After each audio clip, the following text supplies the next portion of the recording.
సింహపు పిల్లలు ఎంతో బలమైన జంతువులు.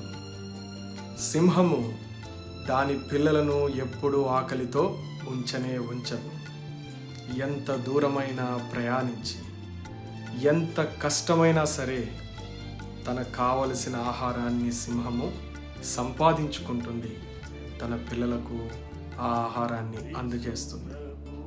అయితే ఒకానొక సమయమున సింహపు పిల్లలైన ఆకలి కొంటాయేమో కానీ ప్రభువైన యేసు క్రీస్తు వారిని నమ్ముకున్న వారికి ఏ మేలు కొదువై ఉండదు.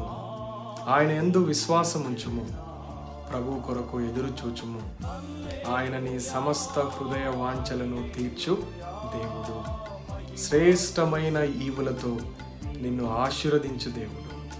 విశ్వాసం ఉంచుము, కనిపెట్టుము, ప్రభు నిన్ను ఆశీర్వదించునుగాక.